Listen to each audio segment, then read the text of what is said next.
Coming up on tonight's show, Israel has actually admitted to doing all kinds of heinous things. But is that any reason to accuse them of doing all kinds of heinous things? I don't think so. We'll go through just what they've admitted to and why you should never mention those things. Don't mention them, please. Plus, Americans across America are suffering from uniquely American problems, such as eating cans of dog food for dinner because they can't afford childcare. But one state has an incredible solution. I'll bring you that and so much more right now. Welcome to Unredacted Tonight. I'm the most censored comedian in America, Lee Camp. Surprisingly, there are still arguments as to what exactly Israel is doing in Gaza. Some call it genocide. Others just call it a real estate acquisition. Others don't call it anything because they don't have the spine, the balls, the labia, or conscience to say anything about it. I, on the other hand, have a giant labia. So I thought it would be helpful to go through everything Israel has actually admitted to doing during their genocide in Gaza. This is the stuff that even Israel or the IDF or Netanyahu himself have said. Well, to be honest, I wanted to cover everything Israel has admitted, and then I realized that if I did that, this segment would be longer than Trump's longing for a daddy. Who cares about him? It's not going to happen, Donnie. No matter how many immigrants and late night hosts you black bag, daddy will never love you. Let's start with admissions about October 7th. If you think the fact that Israel killed a lot of their own people on October 7th is some harebrained conspiracy theory originally put forward by Alex Jones's conspiracy creation app, then you apparently missed the fact that several IDF soldiers have admitted it. This tank commander talks on video about being ordered to fire tank shells at a building filled with innocent Israelis. We played the clip on this show. Does that sound like a good game plan to a sane, functional adult? Jesus, take a hot bath, light some candles, think this shit over. The IDF's own reports, as covered in Israeli media, admit the Air Force fired 11,000 shells, dropped more than 500 one-ton bombs, and launched 180 missiles on that day. And then there's testimony by IDF soldiers where they admit they were ordered to let October 7th happen, essentially stand down between the hours when the breach of the border wall was to take place. Boy, the most high-tech and sophisticated army in the world sure does have their heads wedged up their asses. They just can't seem to figure out what's going on. Oh my God, there's people coming. What happened? In fact, new data shows their heads are wedged to a depth of 70 meters. Oh, or maybe they intended for it to happen. Israel has acknowledged that they knew about the October 7th plan a year in advance. Most people now know that the military assignment to kill everyone on October 7th, including an endless number of innocent Israelis, is called the Hannibal Directive. But remarkably, some people still argue the Hannibal Directive is not true. Unfortunately for that line of delusion, not only have Israeli soldiers admitted it, the head of defense at the time of October 7th has admitted it. That's right, Yoav Gallant, the genocidal maniac and mahjong enthusiast himself, in an interview said of the Hannibal Directive, I think that tactically in some places it was given and in other places it was not given, and that's a problem. He means it's a problem that the order wasn't given enough. We didn't really kill enough of our own people, you know. We'll get better next time. We're thinking of using spreadsheets to really iron out the details. Like I'm really good at genocide, but numbers are just right, you know. I don't think I can't. And Israeli reporting has admitted that Israel killed a lot of its own festival goers, those at the Nova Music Festival, where almost 400 people were murdered, mainly by helicopters. Then there's all the propaganda Israel put out about what Hamas did on October 7th, much of which they've slowly admitted was false. Some people still believe that babies were beheaded on October 7th, yet even the history of the world as told by American liberals, aka Wikipedia, has an entire entry called the Hamas infant beheading hoax. Dude, if Israel is losing the propagandized history on Wikipedia, then they are royally I mean, Wikipedia still says I was born with two heads out of the womb of a Russian Yeti that breathes fire and eats farts. Okay? That's bullshit. That Yeti did not eat farts. And then when it comes to the sexual violence that supposedly happened on October 7th, even an Israeli prosecutor on the case, Moran Gez, has admitted they can't find any sexual violence victims. Quote, and this is not for lack of trying to find victims. We turned to women's rights groups and we asked for cooperation. They told us that they were simply not approached. In other words, no one came forward. This is the same thing that happened to the New York Times, although they ultimately ran their completely debunked piece of crap anyway. The Times extensively canvassed Israeli hospitals, crisis centers, sexual assault hotlines, and other specialized facilities, and could not find a single victim of an October 7th sexual attack. No one had met a victim of sexual assault, said Anat Schwartz, the reporter who did the research for the Times. Talk about tenacity and perseverance. I love it. The New York Times knew there was nothing to the story they were writing. They knew it. There was no evidence, no victims, no testimony, nothing. But they kept at it. And they put out that story anyway. Yes, that is what I call, I was going to say journalism, but that's definitely not journalism. But that's what I call writing a thing.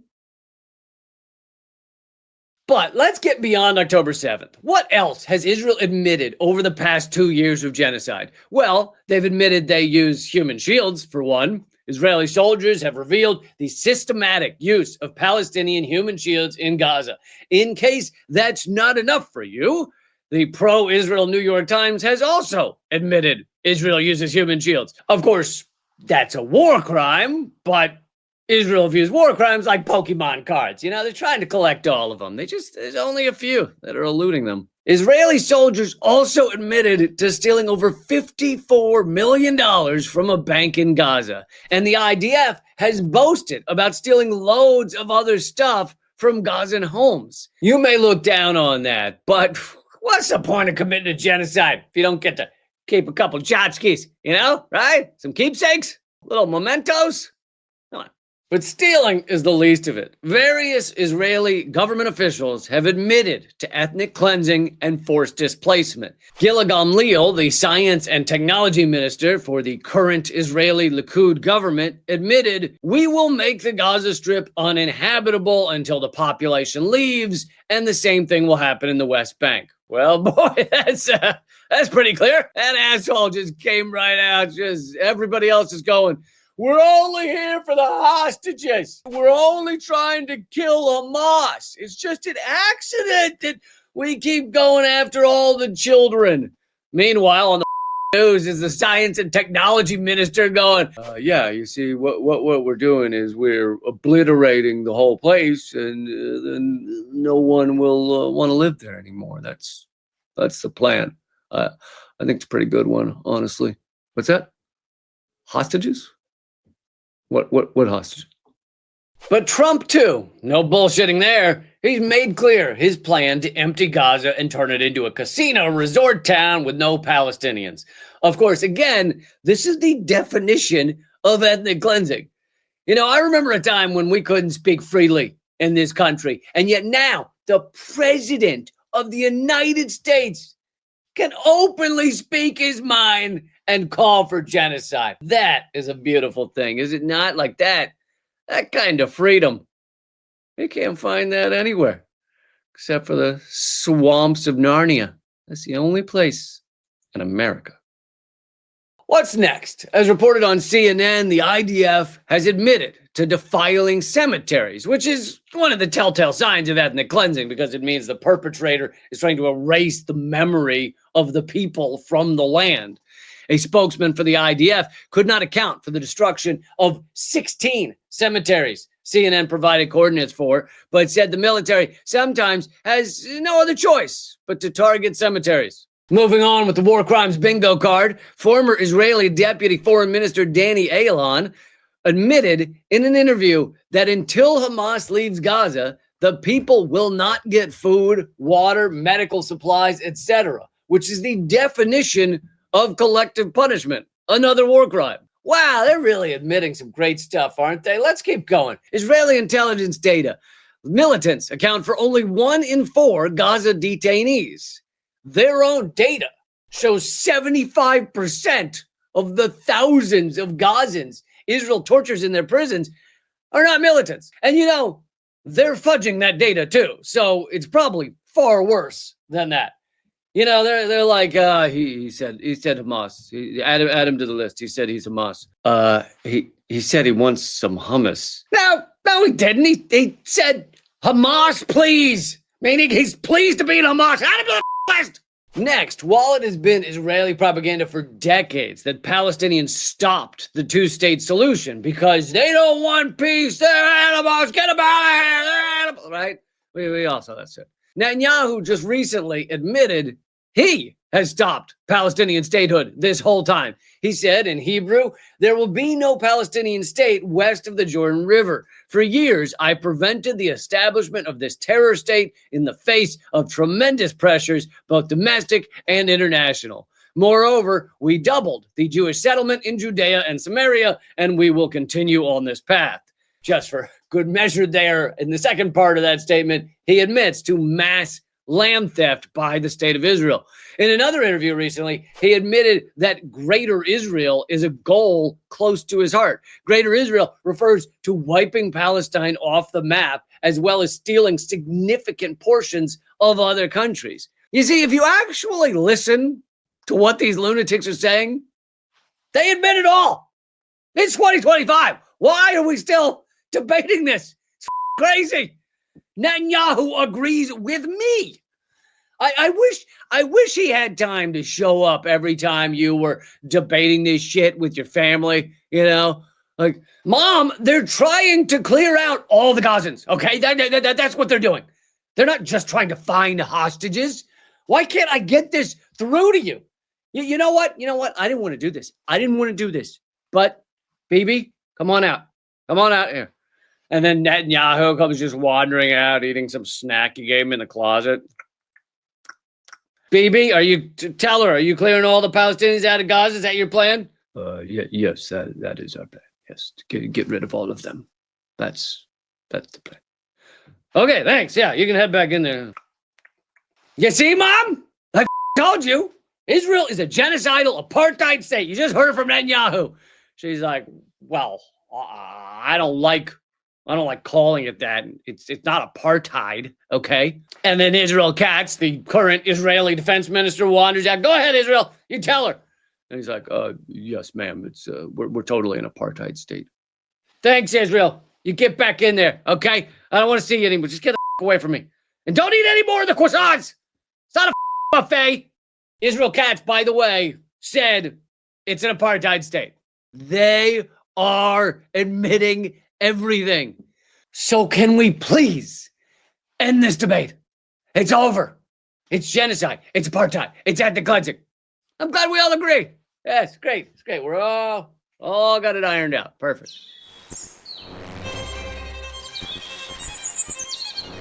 As most of you know, the United States is, without a doubt, the biggest capitalist shit show there is. And I use shit show positively. I love our shit show. It's awesome. Complete instability, never feel comfortable, zero community, can't get a bullet train to save our lives.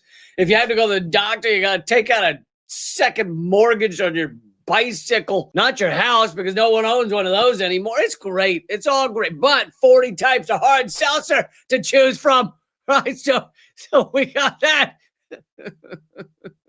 And pretty much everyone in the U.S. has to work constantly to afford life, unless you're Eric Trump or Jeff Bezos' kids or one of the 33% of Elon Musk's kids that he still cares about. Other than that, we all got to work. But that becomes a problem when you have a child, because it's near impossible to have a child and work at the same time, unless you're in Florida where the kid can be your coworker. It's kind of nice down at the plant, right? Hey, buddy, come on. you know? So most of us need some kind of childcare. 60% of Americans use non-parental childcare. But that shit is expensive. The median cost per child for paid care way back in 2018 was anywhere from 8% to 19.3% of the median household income. 2 in 10 parents who say they need childcare reported in a fall 2022 Center survey that there were times when they didn't have enough money to pay for it. And 22% of Americans who needed childcare roped some relative into taking care of the runts. Sure, that sounds nice at first, a loving grandma devoting her later years to the grandkiddies, but some percentage of that family daycare is not grandma. There's like a weird uncle who served time for some bizarre crime you didn't know existed, like pressing his junk up against a park bench, and he hasn't had a real job in the past 13 years, and his teeth are brown. Why are your teeth brown, Greg? And now he's watching your kids. Yeah. Not always lovely old grandma. Hell, maybe grandma passed away and now it's just grandpa watching the kids. How horrifying is that? He and your 3-year-old eating a quart of Butterfinger ice cream and then passing out on the couch watching Die Hard. That's not going to be good for the kid's long-term development, okay? You're putting in late hours at the firm, but your kid's medulla oblongata mush. And a lot of Americans don't have a relative who can do even a shit job of watching the kids. So a lot of us have to make a choice. Listen, everybody, we're a family here, okay? We care about each other. So we're taking a vote. Would you rather put the new kid in childcare or would you rather eat on Tuesdays? Those are the options. We can cut out Tuesdays for eating, and then we'll be able to afford getting rid of the kid for most of the week. What do you think? But here's the thing. The solution to this aspect of our cluster is actually out there. New Mexico is showing us the way. And it's a crazy solution, okay? This bonkers. Here's what they're doing. They just gave everyone childcare. Why didn't I think of that? Why didn't I think of that? They just gave everyone childcare. It's like when that infomercial guy came up with the blanket with sleeves and we're all like, why did I come up with sleeves? Yeah, it's like, this is like that. I should have thought of that. Governor Michelle Lujan Grisham announced that New Mexico will become the first state in the nation to offer universal child care to families as of November 1st. The state estimates that families will save, on average, $12,000 per year.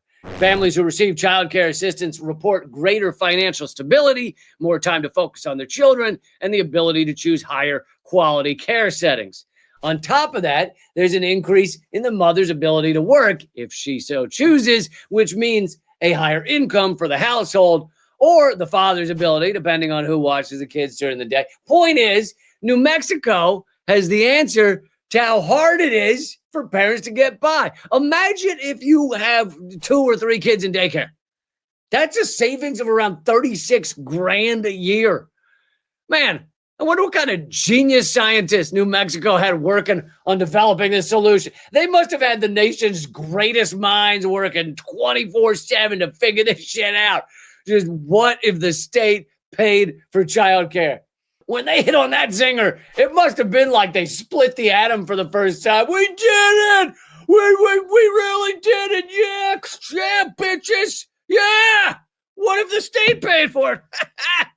And call me crazy, but the next step might be for other states to look at that insane solution and go, well, they're doing it. What if we did it? What if we had awesome free child care for the people who need it? Doesn't matter who you are, what you do, it's just our society helping people get by. What if we did that? Where's everyone going? And then the other guy in that state office goes, I feel like a lot of the people using that free childcare service would probably be like poor. Gross. Yeah, that's gross. That's pretty gross. It means a lot of the kids in the program would be poor kids.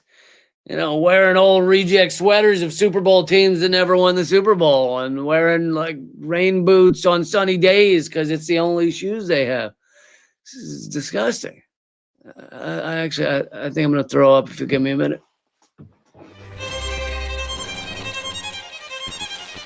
And now, here are your headlines from the future. Coming up in 4 days, we'll learn in shocking White House speech, RFK Jr. announces most autism nationwide caused by him. I can see that. I feel a little autistic after I watch him speak. Yeah. And in November, we'll find out Trump sends National Guard across the country to stomp really hard on all community gardens. I mean, gardens are Marxist, so it makes sense. Coming up in just 2 weeks, we'll find out Chicago man spends $700 to attend NFL game to forget his financial troubles. Good for you, man. Why not sell some blood plasma to get the front row at the Springsteen concert to really forget your financial troubles? Huh? That's the show. There's a new one every Thursday night. Put it on your calendar. Also, get a free month when you support this show by joining up at leecamp.net. You'll also get my newest ebook for free and exclusive segments. Just go to leecamp.net, scroll down to become a supporter. And when you go to checkout, use promo code LeeCampFree. One word, all caps, LeeCampFree, one word. Honestly, it's the only way this show is going to keep going, is if you guys, take $6 a month and help us keep going. See you next Thursday. The revolution will have laughter. Keep fighting.